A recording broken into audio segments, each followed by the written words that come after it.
on to our next evaluator, who is none other than Advanced Communicator Silver, Advanced Leader Bronze, and Division C Director-elect Ken Cole.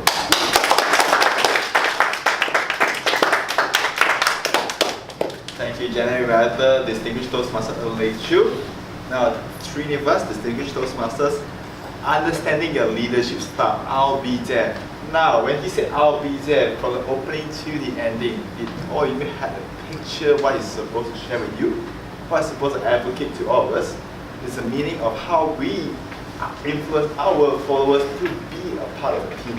So in the end, I realized that one of his strengths is a very interesting, catchy topic. He used it like an interesting phrase. He repeated over and over and again. So in the end, this kind of things, in the end, eventually it will punctuate inside our heads. That is a very good, well done, a very good strategy, I would say, in your selecting your speech title. Now, how well your speech content relate to the audience? I must say this is a very relevant to all the crowd, because I realized that from the content of the story, none of us, all of it are trainers or managers, because this is a leadership style he's trying to advocate to all of us. Imagine he's much more supporting in the authority style, in the managing level.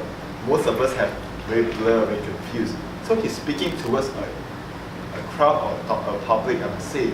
So his content must be much more supportive on his belief of his leadership style. So in the end, audience said, even though I have a minimal skill or not that really that competent enough, but I have this leadership belief. So in the end, Street had managed to influence all of us. So that is a good thing. Now, another thing I realized is his delivery. I must say they have the 3 E's. He's very energetic, he's very enthusiastic, and he's very emotional in his delivery. The props at the chair was very relevant done, and in the end, he managed to create a lot of humor and a lot of inspiration during his delivery. So that is very well done for Toastmasters 3 of us. Now let's see how my evaluation can mutate your speech into the next level, so that next time your speech can advocate to a better crowd. Now, firstly, what I detect is you should focus more on the positive outcome, how it impacted your church friend. Because realize that he is not just a fugitive running away from police. So somehow your leadership style must impact towards your church friend. So that could draw a lot of values or a lot of convincing facts of how the audience trusts your leadership style. So that is one suggestion. Secondly, in your leadership, in your speech, I realize this is much more like an argumentative speech, I must say, because it's both you're trying to argue between your leadership style, I'll be there, compared to the authoritative leadership style. My suggestion to you is that try to give more convincing facts and examples so that audience can easily sunk in. For example, when you're a division director during your term, you try to minimize or eliminate the authority style because you see a lot of negative outcome or a lot of negative effects. So from there on, you are more trusted towards your participative leadership style. So that is my suggestion to you. Try to create much more like a debating style. Try to put more positive sides and put bad sides on authority side. Put more things that examples that authority style doesn't work in a leadership way. So that is my suggestion to you. Overall, I think that I'll Be There is a very interesting speech. I fully benefited a lot because this is much relevant to understanding our leadership style, especially towards the audience in the public over here. So with that, hopefully Srinivas can take my evaluation to mutate himself to be a better leader so that all of us can learn from his leadership style. Right? Not only learn, to apply his leadership style. Back to you.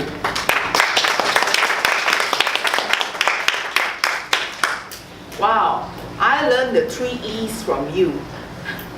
Enthusiastic, energy, and emotional.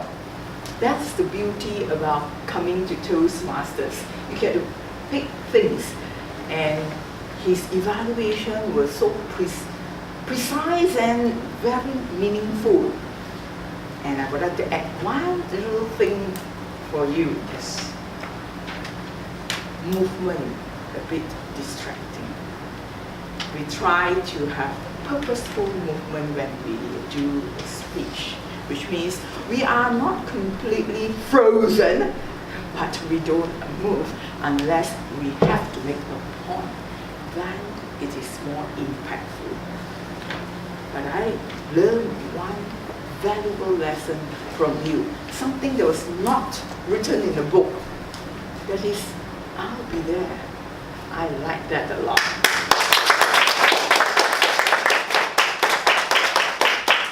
Of course, we have our final evaluator who is none other than Jerry that's going to come back again to evaluate our next speaker.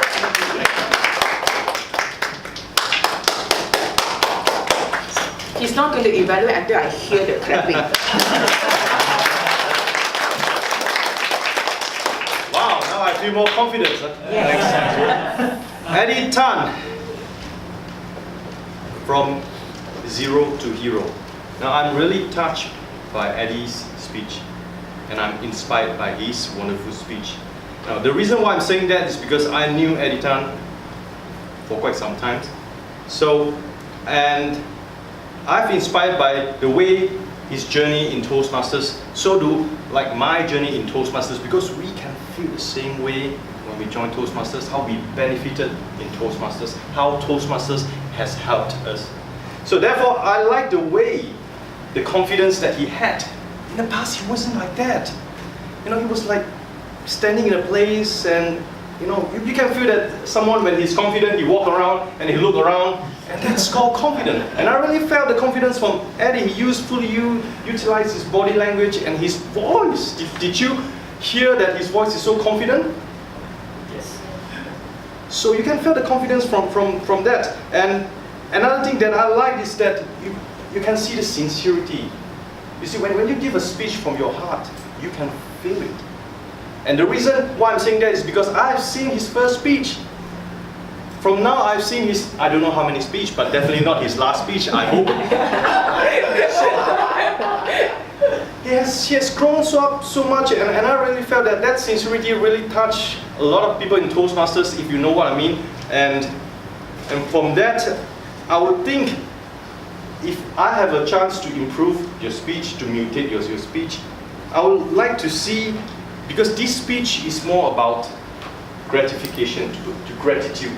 You see, when you receive an award, it's about who has helped you.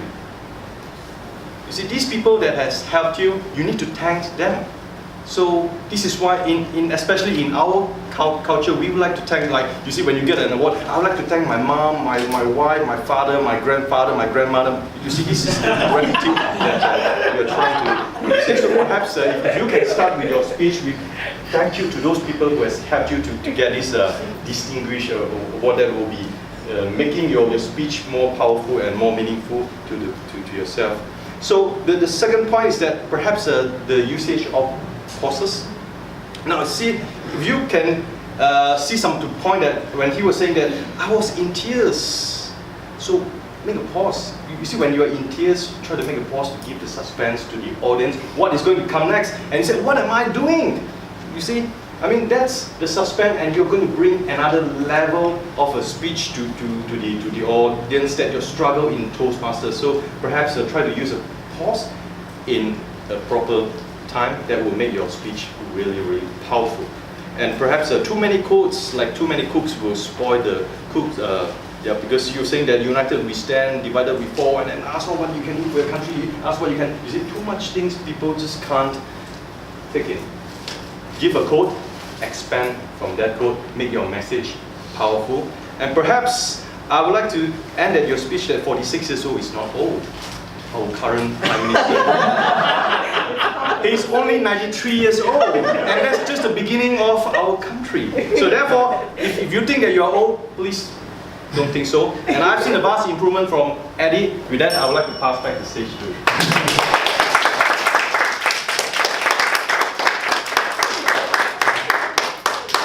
Great evaluation, Jerry. Another round of applause for you. What an amazing way, and he even coached us about the usefulness of pause. He even tells us that it is important for us to pause, but don't give a pregnant pause. Remember to give a pause when it is appropriate, so that the audience can absorb and